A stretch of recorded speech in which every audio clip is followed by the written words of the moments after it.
खबरों में आगे बढ़ेंगे। प्रधानमंत्री नरेंद्र मोदी के लक्षद्वीप जाने के बाद से पूरे देश में लक्षद्वीप को लेकर नया उत्साह दिखाई दे रहा है। वहीं मालदीव के जिन मंत्रियों ने पीएम मोदी को लेकर विवादित बयान दिए थे, उन्हें मालदीव सरकार ने सस्पेंड भी कर दिया है। मुझे लगता है कि वो मोदी जी के पांव में आकर बैठेंगे आइंदा आने वाले दिनों में। ये आप यहाँ पर लिख लें कि जिस तरीके से उन्होंने अपने मिनिस्टर्स को फारिग किया है और वो सारी चीजों से बैकआउट कर रहे हैं, तो अगला जो स्टेप होगा वो माफी मांगेंगे, क्योंकि उनको इज्जत अपनी पैसे से भी ज्यादा प्यारी है। तो हमेशा मेरे हिसाब से आपकी जिंदगी का जो कीमती सरमाया है वो मेरे हिसाब से आपका ये इज्जत ही होती है पूरी जिंदगी, और नेशनलिज्म। मालदीव को मिर्ची सी लग गई।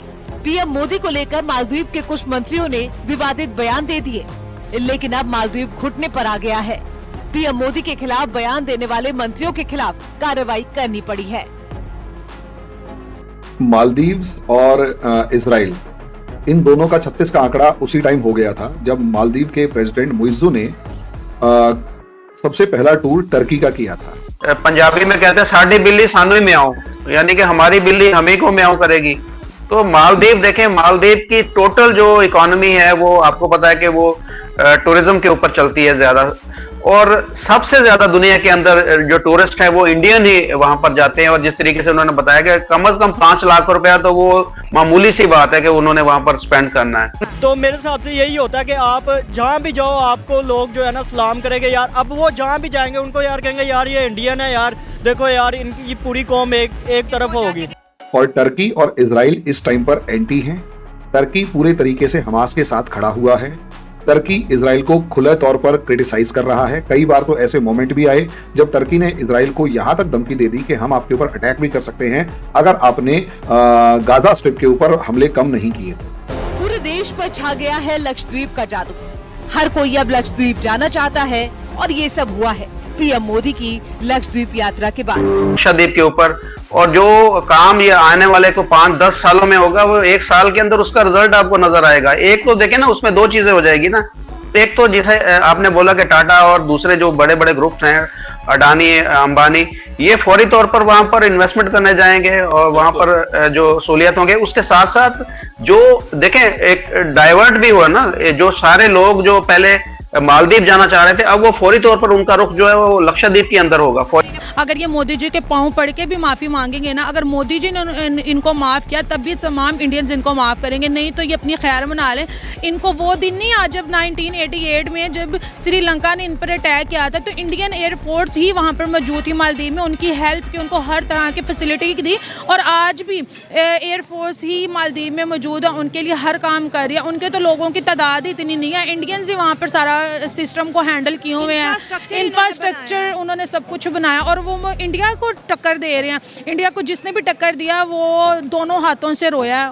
और एक बहुत बड़ी ये समझे कि अपने पांव के ऊपर, मैं जैसे स्टार्ट में बोला, इन्होंने कुल्हाड़ा मारा और मौका दे दिया है इंडिया को अपने पांव पर सही तरीके से खड़े होने का। और टूरिज्म को पूरी दुनिया के अंदर लक्षद्वीप का नाम जो है वो देखे पूरी दुनिया अब अट्रैक्ट करेगी कि लक्षद्वीप बजाय मालदीव जाएं, वो लक्षद्वीप आएंगे। और इसमें आप देखेंगे कि 1-2 साल के अंदर ये लक्षद्वीप जो है वो मालदीव को पीछे छोड़ दे। आपको नहीं लगता कि मालदीव ने अपना इंटरेस्ट साइड पे रख के बहुत पॉलिटिकल या जज्बाती स्टेप लिया है, जो कि उन्हीं को जो है नुकसान का खसारा सामना करना पड़ेगा आने वाले टाइम में? डर कर उन्होंने 3 मिनिस्टर्स को सस्पेंड भी तो कर दिया ना। ये भी तो देखो ना, 5 लाख की आबादी है और इंडिया से पंगा लेने चले। मैं भी यहाँ पर अपने हर प्रोग्राम में कह रही हूँ #बायकॉट फौरी तौर पर, तो उस हिसाब से इनको फौरी तौर पर जो है वहां पर काम भी करने पड़ेंगे। उनके इंफ्रास्ट्रक्चर के ऊपर भी फौरी तौर पर जो काम होगा, तो ये एक बहुत जल्द आप देखेंगे 1-2 साल के अंदर जो है लोग जो है मालदीव की बजाय लक्षद्वीप की तरफ रुख करेंगे। बरेली की मौलाना शहाबुद्दीन रिजवी ने मालदीव पर निशाना साधा है। मालदीव के लोगों ने और वहाँ के सियासी कद्दावर शख्सियतों ने जिस तरह से भारत के लोगों की आलोचना की है, और ऐसे ही भारत के प्रधानमंत्री की भी आलोचना की है, और अब शब्द कहें तनकीद का निशाना बनाया है, ये नहायत ही काबिल अफसोस बात है। और भारत का मुसलमान इन तमाम चीज़ों को बर्दाश्त नहीं कर सकता। नमस्कार दोस्तों, जय हिंद। श्री नरेंद्र मोदी जी 2 जनवरी को लक्षद्वीप के दौरे पे थे। और अपना काम निपटा कर मोदी जी ने लक्षद्वीप की सुंदर से बीच पर जाकर वहाँ की नैसर्गिक सौंदर्य का लाभ उठाया और कुछ फोटोज सोशल मीडिया पर शेयर की। और जब ये वीडियोस और फोटो शेयर होती है तब मालदीव के कई मंत्रियों को इसकी मिर्ची लगती है और वहाँ के 3 मंत्रियों ने मोदी जी के ऊपर और भारत के ऊपर काफी बदती से कमेंट किए। और जैसे ही कमेंट भारत में वायरल होते हैं तब मालदीव के ऊपर भारतीय लोगों का काफी बड़ा आक्रोश पैदा होता है और मालदीव को बायकॉट करने की बातें उठती है। जब पूरे भारतवर्ष में मालदीव के ऊपर आक्रोश उठकर उसे बायकॉट करने की बातें चल रही है तब वहाँ की सरकार ने एक स्टेटमेंट जारी किया जिसमें उन्होंने कहा कि जो भी विवादित बयान उनके मिनिस्टर की तरफ से आए हैं कि उनके पर्सनल है और उसमें सरकार का कोई हस्तक्षेप नहीं है। और जैसे ही मालदीव के लिए विरोध बढ़ता गया मालदीव की सरकार ने उन तीनों एमपीज को बर्खास्त कर दिया, ऐसी खबर भी आई। पर जब से इस खबर को हवा मिली है तब से ही भारतीय लोगों में मालदीव के खिलाफ आक्रोश बढ़ता गया, गुस्सा बढ़ता गया।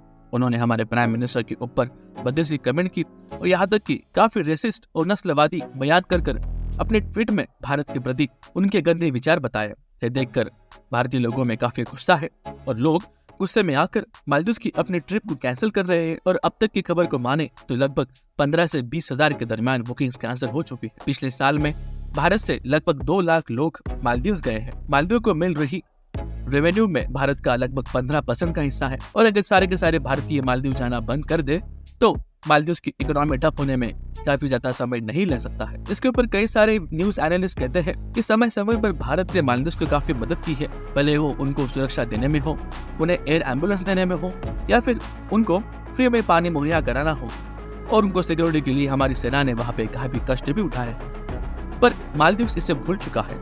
मालदीव की अभी की गवर्नमेंट मोदी विरोधी है और भारत की एक अलग छवि लेकर भारत को बदनाम करने की कोशिश कर रहे हैं। अब भारतीयों ने कमर कस ली है। अब भारतीय चाहते हैं कि वो मालदीव को बायकॉट करे। मालदीव की लगभग 20 से 25 हजार की बुकिंग कैंसिल हो चुकी है और यहाँ तक कि इज माई ट्रिप के सीईओ ने अपना एक स्टेटमेंट में दिया है जहाँ पर कहते हैं कि उन्होंने मालदीव के सारे टूर पैकेजेस को कैंसिल कर दिया है।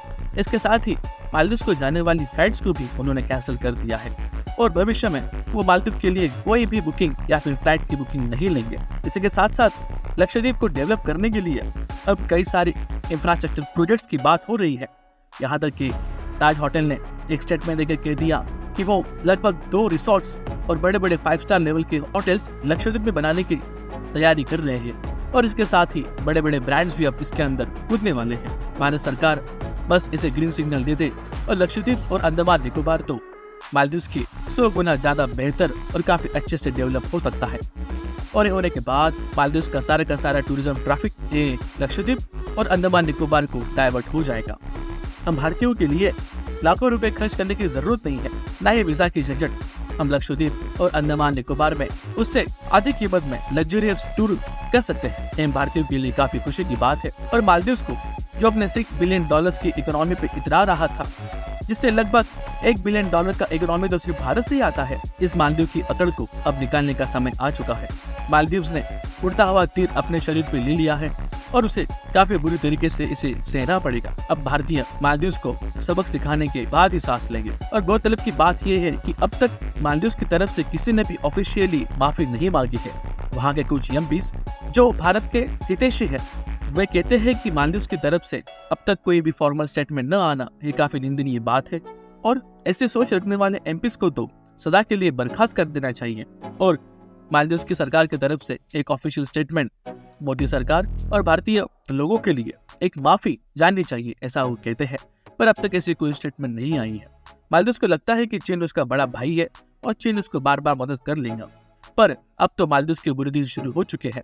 जब मालदीव का टूरिज्म पूरा कम होते जाएगा तब वो चीन से मदद मांगेगा और चीन बड़े बड़े लोन देकर मालदीव को हड़प लेगा और मालदीव के कई सारे आइलैंड्स को खरीद भी ले सकता है। ये तो आने वाला समय ही बताएगा। अगर आपको हमारा वीडियो पसंद आता है तो हमारे चैनल को सब्सक्राइब कीजिए। धन्यवाद। जय हिंद।